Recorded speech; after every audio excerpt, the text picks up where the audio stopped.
الشيطان الرجيم بسم الله الرحمن الرحيم الله ولي الذين آمنوا يخرجهم من الظلمات إلى النور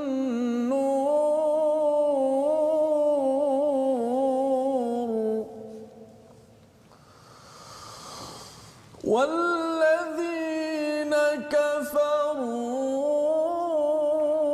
أولياؤهم الطاغوت يخرجونهم من النور إلى الظلمات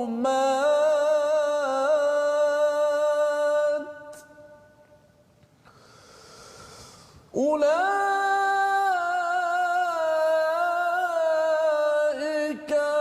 أصحاب النار هم فيها خالدون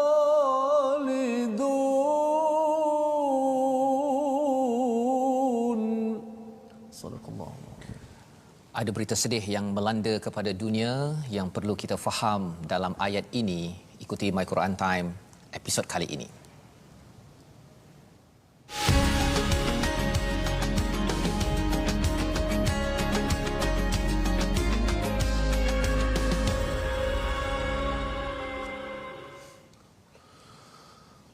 أعوذ بالله من الشيطان الرجيم بسم الله الرحمن الرحيم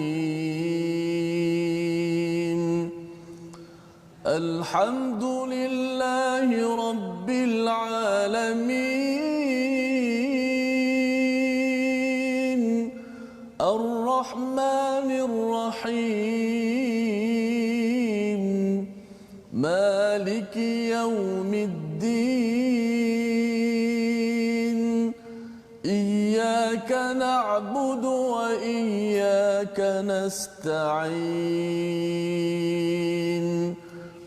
اهدنا الصراط المستقيم صراط الذين أنعمت عليهم غير المغضوب عليهم ولا الضالين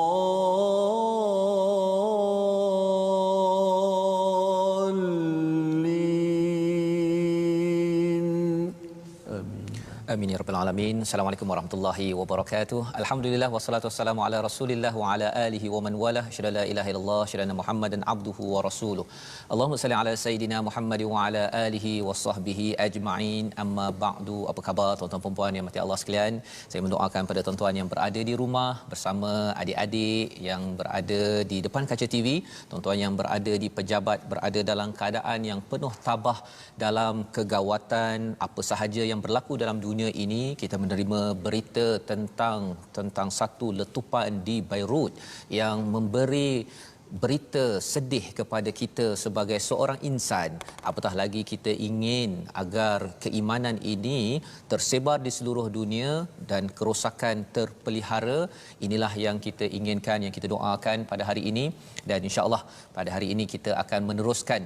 Walau apa sahaja yang berlaku, kita terus kena meneruskan dengan Al-Quran agar Allah memberi perlindungan, Allah melindungi pada diri, keluarga tuan-tuan, negeri, negara dan dunia ini dengan cahaya daripada Allah Subhanahu Wa Taala. Sebelum kita teruskan dengan Ustaz Tirmizi, apa khabar Ustaz? Alhamdulillah baik Ustaz. Alhamdulillah ya, sihat alhamdulillah ya Ustaz ya. Dalam berita yang sampai ya, letupan berjuta ataupun 2000 lebih tan ammonium nitrate.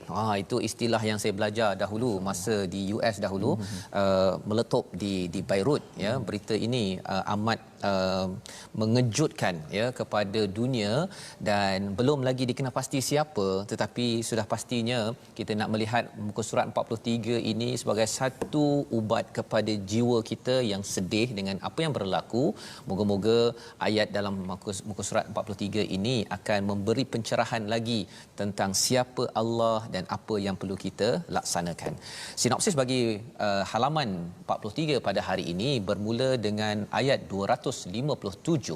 Allah adalah zat yang memberi petunjuk kepada keimanan yang akan melindungi kepada orang-orang yang beriman. Itulah isi kandungan ringkasan pada ayat 257. 258 kita akan melihat kepada kisah seorang penguasa, ya, seorang yang berkuasa, tidak dinyatakan di dalam al-Quran, tidak layak pun namanya disebut, tetapi siapakah beliau? Raja Namrud, dan kandungan kisah yang menunjukkan kewujudan Allah Subhanahu Wa Taala, ya. Dan pada ayat 259 kita akan melihat pada kisah seorang individu yang diletakkan namanya Uzair, bagaimana keldainya yang mati kembali hidup, dan ini menunjukkan tentang satu perkara yang besar tentang hari kebangkitan. Mari sama-sama kita mulakan dahulu Ustaz dengan ayat 257 258 bersama tuan-tuan yang ada di depan kaca TV, yang berada di Facebook. Jangan lupa untuk share, kongsikan. Kita harapkan seluruh dunia dapat menyaksikan ayat-ayat ini dibacakan dengan penuh cantik, dengan penuh merdu, untuk diambil pelajaran agar rakan-rakan kita di Lubnan, di Beirut sana, mereka tetap juga masih bersabar dan terus diberikan hidayah oleh Allah Subhanahu Wa Taala. Dipersilakan Ustaz. Baik, terima kasih kepada Ustaz Fazrul, penonton-penonton, sahabat-sahabat My Quran Time. Alhamdulillah. Okey, sebelum saya mulakan pada muka surat 43 ayat 257 dan 258, kita akan bermula dengan perkataan pertama, iaitu Allahu waliyul ladzina amanu. Sebelum kita dah belajar tentang hukum isti'azah, membaca ta'awudz ketika membaca al-Quran, iaitu bila kita nak memulakan baca al-Quran, kita disunatkan dan diperintahkan untuk baca ta'awudz, iaitu a'udzubillahi minasyaitonirrajim. Ketika permulaan saja. Kemudian basmalah pula, hukum baca basmalah, kita ikut kaedah umumnya baca basmalahnya ialah setiap awal surah kita baca basmalah. Okey, sekarang kita nak bincang tentang basmalah ketika di pertengahan surah. Ketika di pertengahan surah, kita boleh pilih. Boleh pilih, maksudnya antum mukhayyar, maksudnya boleh pilih sama ada nak baca ataupun tak baca. Tak baca pun boleh memadai, kerana dia di tengah surah. Seperti hari ini di tengah surah. Kalau nak baca pun boleh, tidak ada masalah. So, ulama beri satu kita panduan ataupun cara yang aula, ia lebih juga termasuk dalam adab yang baik. Kita tengok kita nak mulakan tu kalimah mana. Kalau kalimah yang kita nak mulakan kata-kata iblis, umpama waqala asyaitanu lamma, iblis berkata, itu sesuai kita baca auzubillahi minasyaitonirrajim, yang dhamma yang terakhir, perkataan yang terakhir disebut ialah syaitan yang direjam. Sesuailah dengan perkataan sebab tu, dan iblis berkata. Ayat Quran tapi di atas lisan mereka. Tapi kalau ayat Al-Quran yang mula dengan Allahu, macam semalam Allahu la ilaha illahul hayyul qayyum, ataupun dhamma yang menunjukkan pada Allah huwallazi khalaqakum, dialah yang menciptakan, itu untuk aulanya, yang afdalnya kata para ulama seperti Dr. Aiman Suwaid hafizahullah yang masih hidup, ulama tajwid sekarang, dia kata aulalah kita baca basmalah, bismillahirrahmanirrahim, dengan nama Allah yang Maha Pemurah lagi Maha Mengasihani. Kemudian ayat yang seterusnya kita mulakan kena dengan yang terakhir yang sebut tentang Ar-Rahman Ar-Rahim. So ayat hari ini kita juga baca auzubillah dan basmalah. Mungkin ada penonton tanya, kenapa Ustaz Tirmizi ada baca auzubillah, ada yang baca basmalah, ada yang tak baca basmalah. Hari ini saya terangkan sedikit yang boleh kita jadikan panduan insya-Allah. Okey. Dua ayat kita akan baca. A'udzu billahi minasy syaithanir rajim. Bismillahirrahmanirrahim. Allahu waliyyul ladzina amanu yukhrijuhum minadh dhulumati ilan nur wal ladzina kafaru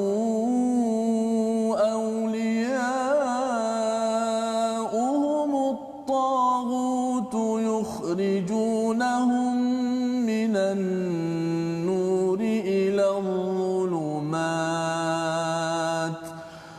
أولئك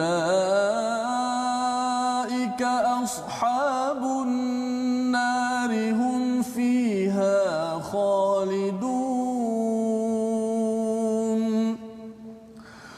ألم تر إلى الذي حاج إبراهيم في ربه أن آتاه الله الملك إذ قال إبراهيم ربي الذي يحيي ويميت قال أنا أحيي وأميت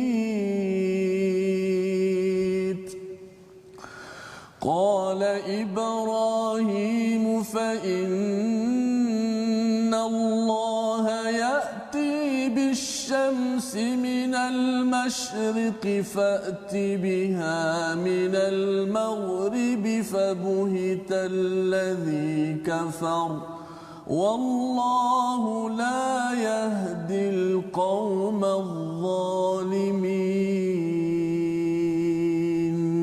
صدق الله العظيم. Surah Al-Qur'anul Azim. Terima kasih diucapkan Ustaz Tirmizi membacakan ayat yang amat berpenuh bermakna dalam kita menghadapi pelbagai cabaran dengan berita ya tentang letupan di Beirut yang melibatkan 2750 tan amonium nitrate di sana dan masih lagi dicari apa sebabnya Ustaz ya, tetapi ia mencederakan ramai orang dan sudah pastinya apa sahaja musibah yang berlaku ini kita membalasnya dengan inna lillahi wa inna ilaihi raji'un. Kita doakan agar rakan-rakan kita di sana Ustaz ya bersabar dan mendapat salawat daripada Allah dan juga mendapat rahmah daripada Allah Subhanahu Wa Taala. Dan dalam perkara yang berlaku ini ayat pada 257 ini adalah kesinambungan daripada ayat 256 ya. Kita tahu bahawa sebenarnya dalam Islam la ikraha fid din yang kita bincangkan semalam Ustaz ya bersama dengan Ustaz Tarmizi, iaitu tidak ada paksaan dalam beragama. Jadi orang Islam tidak mungkin akan paksa orang bukan Islam masuk Islam, satu, dan yang keduanya tidak akan membuat perkara-perkara yang bersifat teroris, bersifat meletupkan orang. Itu bukanlah panduan daripada agama ini ya, kerana kita ini perlu letupkan orang agar orang masuk agama Islam. Itu bukan idea daripada agama ini. Dan kalau ada yang katanya beragama Islam tetapi berbuat demikian, itu bukan panduan daripada Al-Quran ya. Dan lebih itu Allah nyatakan pada ayat 257, Allah pelindung orang-orang yang beriman, dia mengeluarkan mereka daripada kegelapan kepada cahaya ya. Allah ini sebagai wali, ada dua istilah Ustaz ya. Di hujung surah Al-Baqarah nanti kita akan bertemu dengan istilah maulana. Okay. Ya, wali dan maulana. Dia dua-dua ada kaitan. Tapi wali ini maksudnya adalah pelindung ya. Kalau maulana ini adalah yang melindungi dan akan membuat tindakan melindungi. Apa maksud bezanya? Kalau wali ini dia mungkinlah, kalau katakan saya Ustaznya, saya ini wali kepada anak saya. Saya melindungi anak saya, tetapi bukan setiap masa saya ini sebagai pelindung. Ada masa saya melindungi, kalau saya sibuk macam ni, saya mungkin tak sempat nak melindungi anak saya. Saya masih wali. Maksud ada beza wali disebut pada Allah dengan pada ayah tadi. Ya, okay. Jadi bila katakan pada ayah, saya sebagai wali, saya ni nak ada perasaan nak melindungi ya. Tetapi saya mungkin tidak dapat melindungi 24 jam. Dia kalau 24 jam itu maulana. Ya. Jadi bila Allah ini dari segi nak melindungi, memang Allah ini sifatnya nak melindungi kepada semua orang beriman, kerana orang-orang ini sentiasa menyerah kepada Allah SWT. Dan dalam masa yang sama, Allah ini adalah maulana. Setiap masa Allah akan buat apa sahaja untuk melindungi kepada orang Islam. Jadi apa yang berlaku di dunia Ustaz ya, sama ada di Palestin, ada di Beirut ataupun di mana sahaja, selagi namanya orang beriman, Allah itu maulana. Allah melindungi. Tapi ada yang kata, tapi kalau katakan ada yang meninggal, kalau meninggal orang yang beriman insya-Allah ke syurga ustaz ya. Kalau dia masih hidup, moga-moga Allah juga lindungi untuk segera sembuh dan akhirnya dapat menyebarkan keamanan, tapi bukan dengan dibalas dengan letupan demi letupan ya. Jadi ini adalah Allah waliyul ladzina amanu yukhrijuhum minadh-dhulumati ilan nur. Bagi tuan-tuan yang berada di rumah, perkataan yang Allah gunakan di sini adalah daripada zulumat. Itu adalah plural ya, jamak daripada perkataan dhum, iaitu zulumat itu dalam bentuk plural tetapi nur itu dalam bentuk singular ataupun mufrad ustaz ya. Jadi dia macam mengapa kegelapan banyak, nur satu. Rupa-rupanya bila bercakap tentang Islam, bercakap tentang Quran, cahaya Quran ni satu je ustaz. Tetapi kegelapan ini ada banyak lapis. Ada banyak lapis ya. Maksudnya kalau orang bukan Islam, dia mungkin atheist, tidak percaya pada Tuhan, syirik ataupun dia mungkin tidak beragama Islam. Itu satu kegelapan. Beberapa lapis itu. Tetapi bila kita sudah beragama Islam pun juga ustaz ya, kita ada kegelapan kita. Kegelapan kita mungkin kezaliman yang ada, contohnya hasad pada orang lain ya, ataupun kita rasa bahawa kita ini malas untuk berbuat sesuatu, ataupun kita rasa bahawa kita ini ada sifat tamak dalam hidup kita. Itu juga semua adalah kegelapan. Malah kalau kita lihat dalam tubuh badan kita pun, kegelapan itu mungkin kadang-kadang mata kita ini membuat sesuatu yang zulm ya, iaitu contohnya mata tak digunakan ke arah kebaikan. Telinga, mungkin mata okey tapi telinga suka pula dengar perkara-perkara yang sia-sia. Itu semua adalah kegelapan demi kegelapan. Maka apa yang Allah buat sebagai wali, Allah akan melindungi kita dari masa ke semasa, keluarkan daripada semua kegelapan itu kepada nur. Tetapi kalau orang kafir, kalau ustaz cakap tadi Allah mula kan, perkataan pertama Allah, tapi kalau orang yang kufur, dia punya wali dia adalah tagut. Tapi Allah letak paling hujung kali. Tak layak diletakkan paling awal ya. Pasal apa? Kau hina. Kan lebih kurang begitu. Bila lokasi diletakkan hujung pun dia lebih kurang beginilah ustaz ya, kalau bagi ucapan. Kalau nama Fazrul Ismail letak paling awal, wah itu kira kan. Tapi kalau letak hujung tu penghargaan ustaz. Kalau dia hujung tu maknanya kurang sikit. Apatah lagi kalau boleh tak nak sebut. Kan, kalau boleh tak nak sebut. Jadi di sini Allah menyatakan orang kufur, kafir ini pelindung mereka adalah tagut. Kita dah belajar sebelum ini, tagut ini siapa? Iaitu sesiapa sahaja yang ada kuasa yang ingin menjauhkan manusia daripada Allah Subhanahu taala. Salah satunya ideanya suka menakutkan orang ya, berbuat sesuatu kerosakan. Itu yang dia buat. Dan apakah yang dia buat? Dia kalau boleh dia nampak orang baca Quran, orang beriman pada Allah, memperjuangkan keadilan, nur, dia nak bawa kepada kegelapan-kegelapan yang ada. Ulaika ashabun nar hum fiha khalidun. Ayat ini sebagai satu terapi kepada kita, terutama dalam berita yang ada sekarang ustaz ya. Kita yakin bahawa kalau orang pegang kepada al-Quran, dia tidak akan membuat letupan sedahsyat itu ya. Dia tak mungkin secara tak sengaja ustaz ya, tapi kita doakan yang terbaik kepada orang beriman. Apatah lagi Allah mengingatkan satu kisah Nabi Ibrahim pada ayat 258. Apa Allah cakap? Tidakkah kamu memerhatikan orang yang berdebat dengan Ibrahim? Kat sini dah menyatakan bahawa orang itu berkuasa ustaz ya, tapi nama dia pun tak disebutkan. Ya, ulama menyatakan ini adalah Raja Namrud.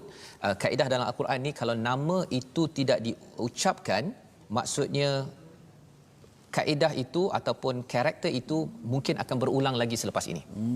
Jadi ada orang yang berkuasa, dia berhujah, dan hajah ini yang kita belajar maksudnya berhujah kalau boleh nak knock down kepada Nabi Ibrahim. Dia nak hancurkan Nabi Ibrahim dengan hujah je. Fi rabbihi an atahullahul mulk. Dia ada kuasa.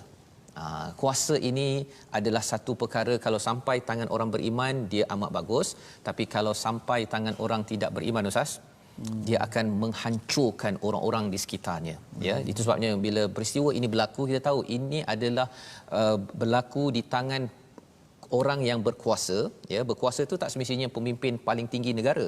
Dia orang jadi doktor pun kadang-kadang dia rasa dia berkuasa, dia nak pergi tunjuk argue semua. Argue ya, pasal kuasa dia ada kaitan dengan ego juga ya. Betul. Ataupun kadang-kadang dia jadi tukang kutip sampah pun dia boleh ego juga ya. Jadi semua orang yang ada kuasa kalau tidak dipimpin dengan iman, dia mungkin akan membuat kerosakan. Jadi apa yang dicakap pada Nabi Ibrahim? Nabi Ibrahim kata iz qala Ibrahim rabbiyalladzi yuhyi wa yumit, Tuhanku menghidupkan mematikan. Kata Namrud, aku menghidupkan mematikan. Dia kata begitu. Pasal apa? Dia ambil 2 orang yang masuk penjara, seorang dia pergi bunuh, seorang lagi dia bagi dia hidup. Dia kata, tengok aku dah bunuh, aku mati. Seorang lagi tak ada bunuh. Tak ada bunuh. Jadi dia menghidupkan. Jadi kata Ibrahim, okey fine, okey.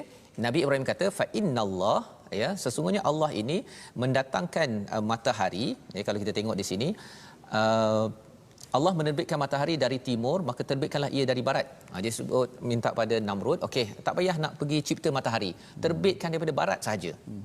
Kali ini apa yang berlaku kepada Namrud, fabuhita ladzi kafar, tercengang orang yang kafir itu, Namrud itu, wallahu la yahdil qaumal zalimin. Allah tidak memberi hidayah kepada orang yang zalim. Nak ceritanya apa Ustaz? Zalim, perkataan 258 ini ada kaitan tadi dengan 257, iaitu bila seseorang itu selalu beriman pada tagut, tuan-tuan sekalian, ya, kesannya apa? Kezaliman atas kezaliman berlaku, hidayah akan habis. Kalau kita sebelum ni cakap tentang kalau kita tak ada hidayah tengah hari ini, ustaznya, ada di kalangan kita mungkin tak makan ayam, dia makan kepala monyet pasal tak dapat hidayah. Ya, kita rasa macam tak mungkin dia buat begitu. Tetapi sebenarnya kalau orang tak dapat hidayah, dia bukan sekadar makan kepala monyet. Dia boleh memonyetkan manusia yang ada, dia boleh bagi bom ke, dia hamburkan orang, dan ini adalah kesan bila hidayah tidak hadir dalam diri seseorang, Ustaz. Memang ganas kesan bila orang tidak ada hidayah ini. Jadi itu sebabnya kita nak sama-sama, Ustaz, ya, melihat kepada bahagian Nabi Ibrahim bercakap tadi itu, ya, bila Nabi Ibrahim kata qala Ibrahim fa innallah, daripada ayat itu sampai ke hujung, kalau Ustaz boleh ulang balik, sebagai penekanan bahawa kita umat Islam adalah orang yang berdiri atas hujah, bukan atas perasaan atau kebencian. Sila Ustaz. Berdiri atas hujah, atas hujah. Masya-Allah. Kalau kita lihat ayat yang mula ni, alam, dipanggil apa? Istifham, satu bentuk pertanyaan yang menghairankan. Sebab bukan bila Allah Taala sebut alam, satu pertanyaan bukan untuk kita jawab. Betul. Kalau kita nak bertanya, nak jawapan, tapi Allah Taala Maha mengetahui.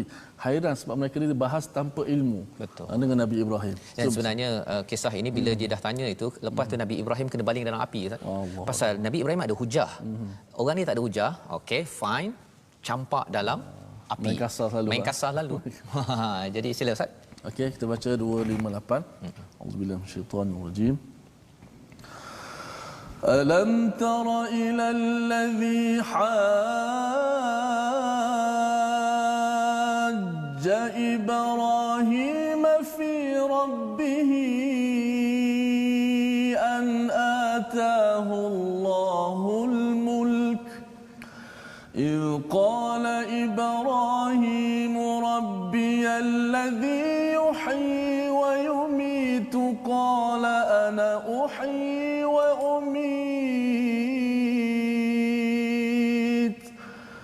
قال إبراهيم فإن الله يأتي بالشمس من المشرق فأت بها من المغرب فبهت الذي كفر والله لا يهدي القوم الظالمين. Sadaqallahul azim. Sadaqallahul azim. Ayat 258 ini mencerahkan kepada kita, Ustaz, ya. Bila Allah Ustaz cakap tadi alam tara itu maksudnya Nabi memanglah tidak ada pada zaman Nabi Ibrahim. Allah bawakan agar kita nampak betapa dahsyatnya seorang yang ada kuasa bila dia tidak berasaskan pada nur daripada Allah SWT, hidayah daripada Allah, dia akan membuat kerosakan. Ya, dia tercengang, dia dah kalah dah ni sebenarnya. Tapi kalah dia, lepas tu dia main kasar, Ustaz. Main kasar. Dia campak dalam api, Ustaz. Dia campak dalam api dan dia main cara fizikal. dia main cara fizikal untuk menjatuhkan orang yang memperjuangkan keadilan. Jadi perkara ini untuk tuan-tuan yang kita berada di rumah, kita mendapatkan hidayah daripada al-Quran ini adalah untuk kita yang mungkin kuasa kecil, kuasa besar, kita nak pastikan kalau kita ada kuasa nanti ataupun kita berinteraksi dengan orang yang ada kuasa, pemimpin, kita nak pastikan pemimpin itu atas dasar hidayah. Bila atas dasar hidayah, maka dia jadi seperti Nabi Ibrahim yang memperjuangkan orang-orang di sekitarnya, bukan melanyak ataupun merosakkan orang-orang di sekitarnya. Membawa kita kepada perkataan kita pada hari ini, iaitu perkataan, mari sama-sama kita perhatikan, wali ataupun waliya, yang bermaksud pelindung ataupun penolong. Berulang 232 kali di dalam al-Quran. Maksud wali ini bukan sekadar kawan biasa-biasa ustaz ya. Bukan yang biasa-biasa. Kalau kawan makan minum itu kita tak gelar wali. Ya, ini kawan yang betul-betul bila kita ada masalah kita mengadu, yang rapat, ya, betul, yang rapat. Ketika senang, ketika susah. Ya, jadi wali yang paling pasti adalah Allah. Ketika senang, Allah akan bantu kita. Ketika susah, kita pun akan dibantu Allah. Syaratnya apa? Senang susah kita mesti jadikan perkataan Allah Al-Quran ini sebagai BFF, sebagai best friend forever. Jadi itulah yang penting kita beri perhatian, dan moga-moga pada dua ayat ini akan memberi semangat kepada kita. Kita mungkin tak boleh nak buat apa ustaz ya, kalau bercakap tentang nak tegur pemimpin ke apa sebagai banyak sangat, tetapi sebenarnya bila Quran sampai dia boleh membuat transformasi. Ya, itulah yang mentransformasikan Abu Sufyan pada zaman Rasulullah. Abu Sufyan ni ganas betul ni dekat Mekah ya, dia terlibat dengan perang Badar. Tapi bila sudah Fathu Mekah, bila dah masuk pembukaan Mekah, dia kembali kepada Islam. Inilah Abu Sufyan yang memperjuangkan orang-orang B40 ya, orang-orang miskin, orang-orang yang dia pernah lanyak dahulu, tapi bila masuk Islam dia memberi sumbangan kepada dunia. Harapnya kita menyambung kembali selepas ini. My Quran Time, baca faham aman insya-Allah.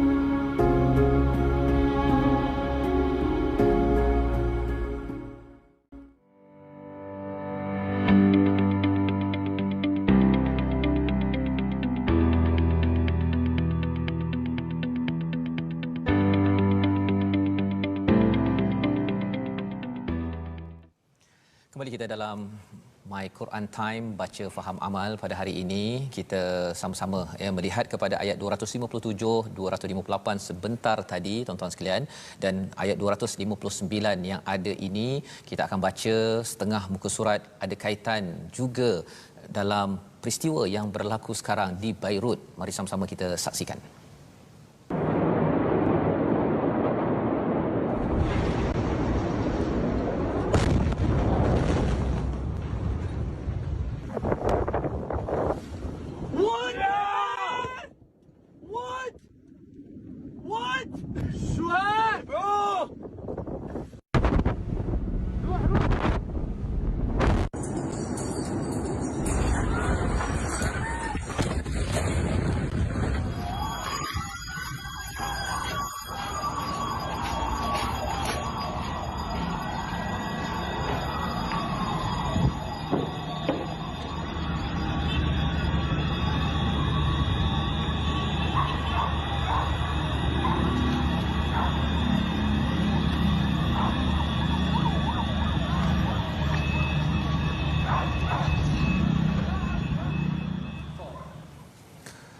Subhanallah, itu adalah apa yang berlaku kepada negara di kawasan Timur Tengah sana, di Lebanon ataupun di Beirut, di mana melibatkan 2750 tan ammonium nitrate ya, yang memberi kesan yang besar, yang kita doakan tuan-tuan sekalian agar rakan-rakan kita sana diberikan bantuan oleh Allah SWT.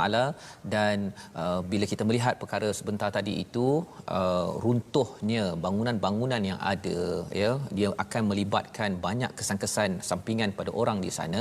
Rupa-rupanya ia juga pernah berlaku suatu masa dahulu apabila dilalui satu kawasan oleh seorang insan pada ayat 259. Jom sama-sama kita baca, tapi sebelum itu kita nak bersama dengan tajwid Ustaz Tarmizi. Silakan. Insya-Allah. Hasbunallah wa ni'mal wakil. Tidak ada apa yang saya mampu katakan. Ada peristiwa yang begitu menyayat hati kita semua. Hasbunallah, syukurlah Allah Ta'ala sebagai penolong kita dan akan lindung kita insya-Allah. Allahu waliyul ladzina amanu insya-Allah. Baik, saya nak jemput kepada semua sahabat-sahabat Al-Quran seperti biasa kepada platform rasmi kita. Kita ada Facebook Sahabat Al-Quran my #Quran Time dan ada my #Quran Time. Juga boleh tonton di YouTube my #Quran Time Official dan boleh juga melalui di Instagram iaitu my Quran Time Official. Sama-sama kita bertemu di sana insya-Allah. Baik, kita nak beralih seketika untuk segmen tajwid yang mana pada hari ini kita akan membicarakan tentang satu lagi makhraj khas iaitu disebut sebagai al-jawf. Apa al-jawf ni? Al-jawf bermaksud ruang udara antara tekak hingga ke mulut, antara tekak hingga ke mulut. Okey. Al-jawf ni satu makhraj, satu tempat keluar yang mana suaranya ini yashmalu dia meliputi daripada kerongkong kita ni, keluar daripada kerongkong kita sampai ke rongga mulut. Rongga kerongkong sampai ke rongga mulut. Ruang itu disebut sebagai al-jawf. Apa huruf yang berada di al-jawf ni? Disebut sebagai rongga ini. Itu insya-Allah kita akan terangkan satu persatu selepas daripada episod yang akan datang ini. So hari ini makhrajnya al-jawf disebut sebagai rongga. Di mana ruangnya itu ialah antara suara yang keluar di antara rongga tekak hingga kepada rongga mulut. Daripada rongga tekak hingga ke rongga mulut. InsyaAllah kita akan terangkan apakah huruf-huruf yang berada di makhraj al-jawf ini insya-Allah. Terima kasih Ustaz. Baik, alhamdulillah kita belajar tadi tentang al-jawf makhraj, tempat keluar huruf dalam kita menghadapi pelbagai berita yang ada, kita tetap juga istiqamah. Inilah tali Allah urwatul wuthqa, tali yang amat kuat yang Allah berikan kalau katakan saudara kita di sana yang dilanda musibah ini terus dibantu oleh Allah, sama ada muslim atau non muslim Ustaz ya. Bagi orang Islam kita amat prihatin kepada seluruh manusia, sehingga kan dalam Al-Quran ada perkataan ya ayyuhan nas, maksudnya Allah jaga seluruh makhluk. Bukan sekadar kita doa untuk orang yang beriman semata-mata ya, tetapi orang yang zalim di sana tak kisahlah orang itu dia punya kad pengenalannya Islam ke tak Islam ke, kalau dia zalim kita minta Allah bantu ya, dafa' dan keluarkan orang yang zalim itu daripada negara yang merosakkan rakyatnya. Jadi kita nak belajar dan melihat pada ayat 259 ya, bila kita melihat pada peristiwa tadi Ustaz ya, hancur bangunan-bangunan kawasan situ. Dalam ayat ini kita akan tengok juga istilah hancur bangunan-bangunan itu nak buat apa selepas ini bagi kita daripada Malaysia dan juga bagi rakan-rakan kita di Lubnan sana. Jom Ustaz kita baca ayat 200. Ini ada kisah baru pula Ada kisah baru. Tadi kisah Nabi Allah Ibrahim dengan Namrus. Alhamdulillah. Ustaz sebut tadi Nabi Muhammad SAW dengan Nabi Ibrahim tak ada zaman tu. Jauh. Okey. Tapi Allah tetap menceritakan kisah Nabi Allah Ibrahim ni kepada Nabi Muhammad SAW dan juga kepada kita semua. Sehingga kata para ulama, alam tara, tidakkah kamu melihatnya? Betul. Kata para ulama tafsir dan terima kasih, memang Nabi melihat kisah itu. Nabi melihat dengan matanya, tapi melihat dengan mata hati. Kerana mata hati ini lebih hebat daripada mata kepala kita. Sama-sama kita lihat kisah yang seterusnya supaya apa? Kita dapat ambil pengajaran. Walaupun kisah ini dah lama semua, tapi kita tetap mengambil kisah. Kerana kisah ni kalau kita tidak endah, maka dia hanya tinggal kisah semata-mata. Dan itu sebabnya tadi kita bawakan klip video tadi tu Ustaz ya.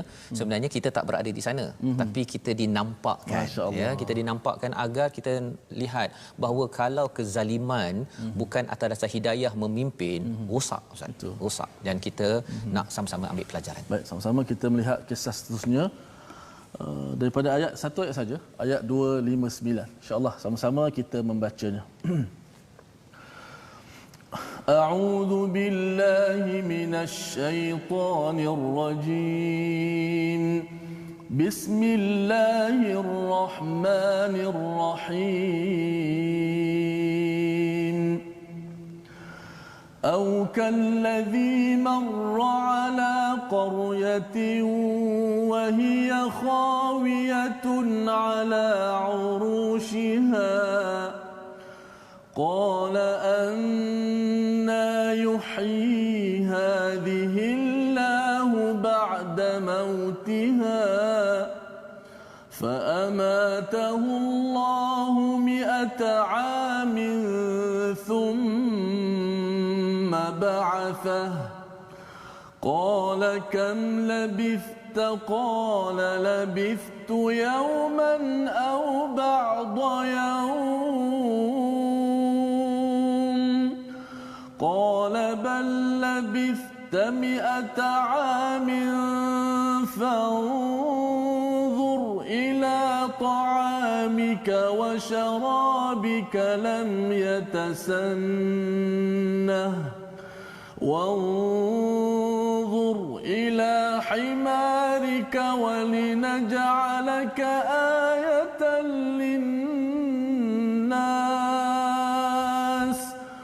وانظر إلى العظام كيف ننشزها ثم نكسوها لحما فلما تبين له قال أعلم أن الله على كل شيء قدير صدق الله العظيم. Surah Al-Al Azim ayat 259 ini memberi semangat kepada kita memahami tentang betapa kalau kita melihat di dalam surah Al-Baqarah ini malaikat, kalau ayat 30 sahaja malaikat mempersoalkan manusia yang diciptakan nanti adakah menumpahkan darah membuat kerosakan.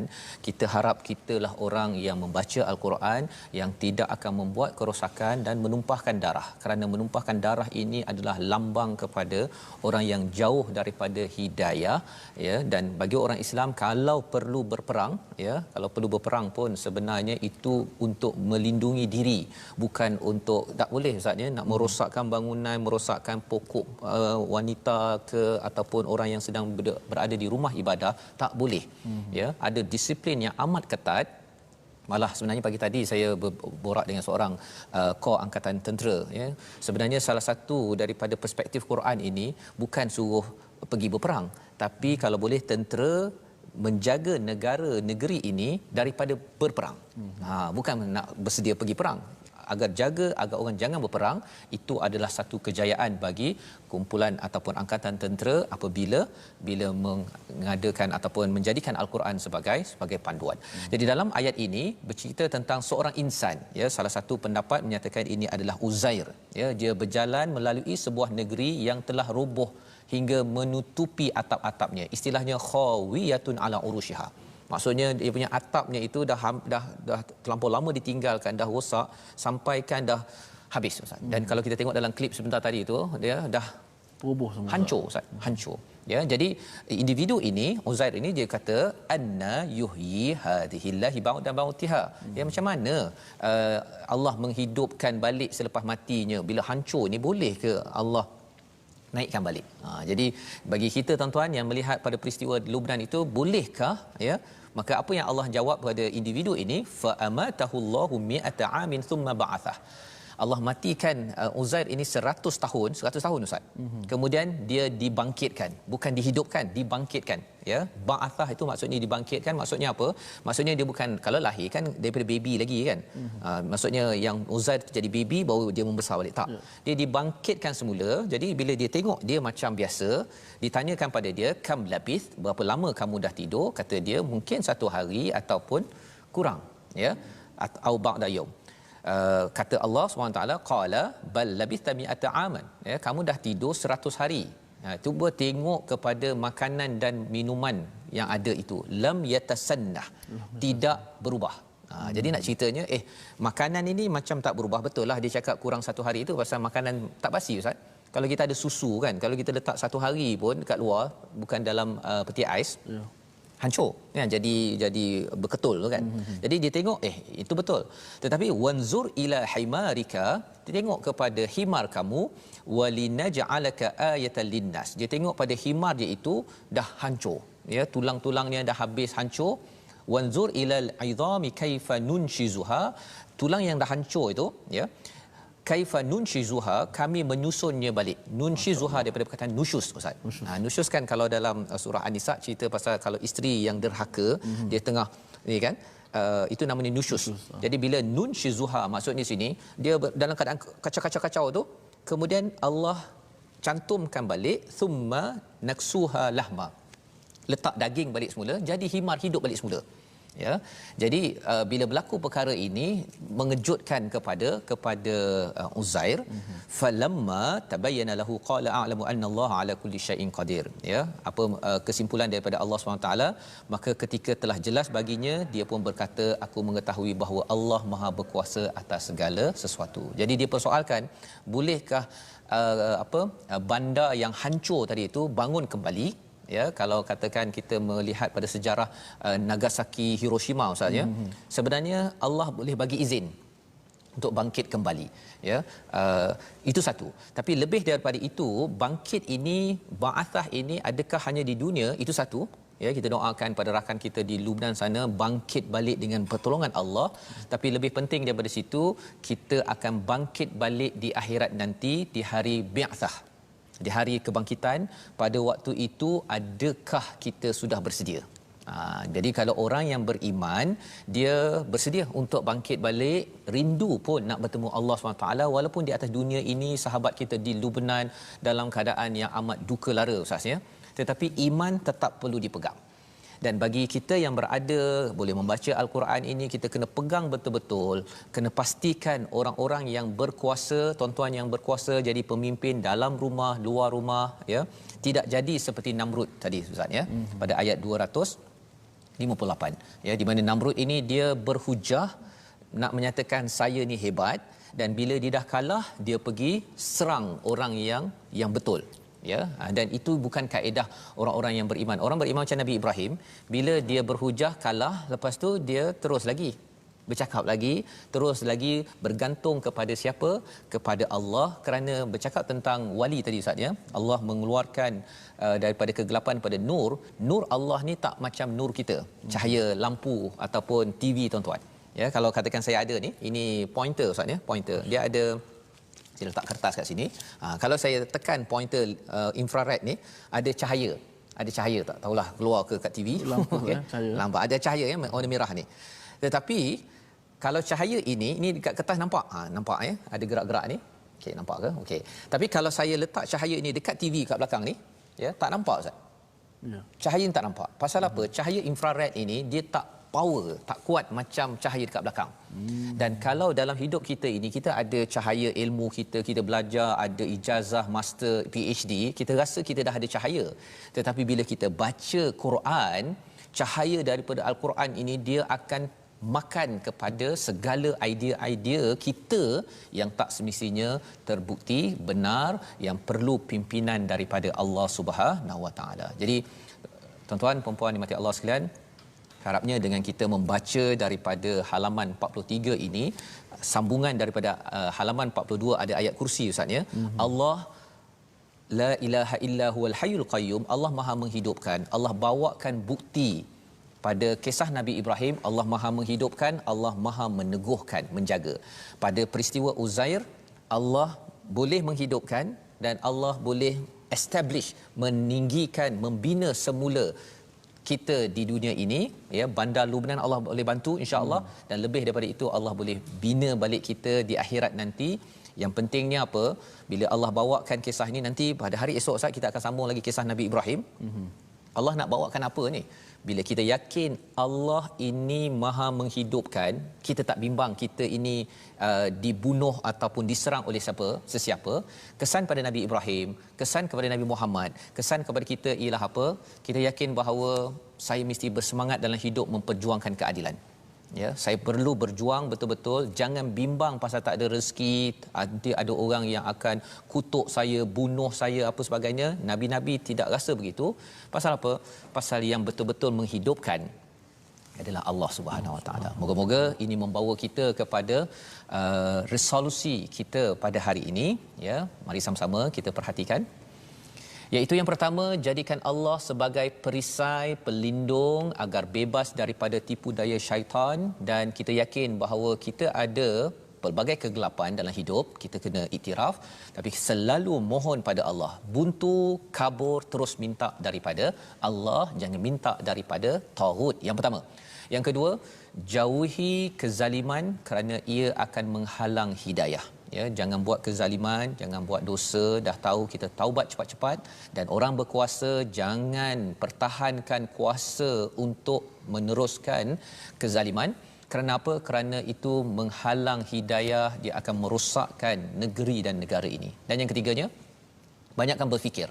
Ya, kita banyakkan berfikir untuk menghargai kehebatan Allah menghidupkan, dan dengan berfikir itu akhirnya menjadikan kita lebih bersemangat untuk berjuang, dan itulah yang kita akan sambung pada hari esok. Moga-moga Allah jadikan kita orang-orang yang diberi cahaya pada setiap masa. Mari sama-sama kita doakan, Ustaz. Baik, terima kasih Ustaz Fazrul. Mudah-mudahan kita sama-sama berdoa kepada Allah Subhanahu Wa Taala, dan kita sama-sama mengenal Allah Subhanahu Wa Taala, kerana dalam surah ini Allah Taala perkenalkan bagaimana Allah Subhanahu Wa Taala merupakan pelindung bagi setiap orang-orang beriman. Kita kena faham di sana ada cubaan yang akan nak keluarkan kita daripada cahaya kepada kegelapan. Tapi Allah lah pelindung kepada orang beriman, yang akan mengeluarkan manusia daripada kegelapan kepada cahayanya, insya-Allah. Mudah-mudahan kita sentiasa berada di atas landasan Al-Quran dan landasan sunnah Nabi kita Muhammad sallallahu alaihi wasallam. Bismillahirrahmanirrahim. Alhamdulillahi rabbil alamin, wassalatu wassalamu ala rasulillah. اللهم أعز الإسلام والمسلمين، اللهم انصر الإسلام والمسلمين، اللهم أنج المستضعفين من المسلمين في كل مكان. اللهم أنت الله لا إله إلا أنت، أنت الغني ونحن الفقراء، أنت الغني ونحن الفقراء، لا إله إلا أنت سبحانك إنا كنا من الظالمين. اللهم إنا نسألك الجنة وما قرب إليها من قول وعمل. اللهم احفظ بلادنا، اللهم احفظ بلادنا وبلاد المسلمين يا حي يا قيوم. Ya Allah, Tuhan kami, keluarkanlah kami daripada kegelapan, ya Allah, kepada cahaya iman, ya Allah. Ya Allah, keluarkanlah kepada kami daripada kegelapan yang samar, ya Allah. Ya Allah, keluarkanlah kami daripada kegelapan yang kami tidak nampak, ya Allah, kepada iman, ya Allah, kepada cahaya agama-Mu, ya Allah. Ya Allah, tetapkanlah iman kami, ya Allah. Ya Allah, lindungilah kami daripada gangguan yang boleh merosakkan iman kami, ya Allah. Ya Allah, kekalkanlah kami dalam cahaya hidayah-Mu, ya Allah. Ya Allah, kurniakanlah keamanan dalam negara kami, ya Allah. Allahumma ahfaz biladana wa biladal muslimin. Ya Allah, peliharakanlah negara kami, ya Allah, dan seluruh negara-negara umat Islam, ya Allah. Ya Allah, bantulah orang-orang yang lemah, ya Allah. Ya Allah, bantulah di kalangan orang-orang yang lemah, di kalangan orang-orang Islam, ya Allah, di seluruh tempat dan seluruh negara, ya Allah. Ya Allah, berikanlah ketabahan kepada keluarga mangsa, ya Allah. Ya Allah, gagalkanlah rancangan jahat daripada musuh agama-Mu, ya Allah. Ya Allah, ampunkanlah dosa-dosa kami, ya Allah. Amin ya rabbal alamin, walhamdulillahi rabbil alamin. Amin amin ya rabbal alamin. Moga-moga Allah mengurniakan mengabulkan doa yang kita bacakan sebentar tadi tuan-tuan puan-puan, dan moga-moga Allah memimpin kita ke dalam cahaya, mengeluarkan kita daripada kegelapan-kegelapan. Banyak perkara dalam hidup kita nak membuat keputusan dalam rumah, di luar rumah yang keliru. Tetapi kita yakin bila kita selalu berdoa kepada Allah Subhanahu Wa Taala, Allah akan memimpin kita seperti mana Allah memimpin Nabi Ibrahim, seperti mana Allah menghidupkan kembali dalam peristiwa Uzair dalam ayat 259. Kita ingin bersama menyebarkan perkara ini dalam kempen wakaf untuk ummah sebagai satu usaha. Sumbangan tuan-tuan akan dimanfaatkan untuk kita sebarkan. Tidak ada pilihan kecuali kita sebarkan hidayah ini. Kerana apa? Kerana kita melihat kekejaman daripada orang yang jauh daripada hidayah dalam klip sebentar tadi, yang kita harapkan tuan-tuanlah orang-orang yang menyokong, yang bersama walaupun satu sen dalam perjuangan ini, insya-Allah. Kita akan bertemu lagi ya Ustaz ya pada ulangan jam 5 petang pada 10 malam ya, dan 6 pagi. Ada yang mencadangkan di ruang komen, sebenarnya kalau boleh anjakkan masa ulangan. Tapi sebenarnya kita ada masa di Kuala Lumpur, di Pulau Pinang, Sabah, Sarawak. Jadi kalau kita ikut semua masa mencabar juga. Tapi kita doakan pada tuan-tuan boleh ikut mana yang terbaik. Yang pukul 12 ini insya-Allah boleh ya, tapi masa-masa lain mungkin di Facebook anytime. Platform kita banyak banyak Facebook, di YouTube ya, Instagram ya, insya-Allah. Dan kongsikan, tuan-tuan yang belum share lagi tolong kongsikan sekarang juga. Kerana apa? Kerana kita nak menyampaikan mesej ini kepada semua orang, anak muda, anak tidak muda okey, untuk sama-sama bersama My Quran Time, baca, faham dan terus beramal insya-Allah.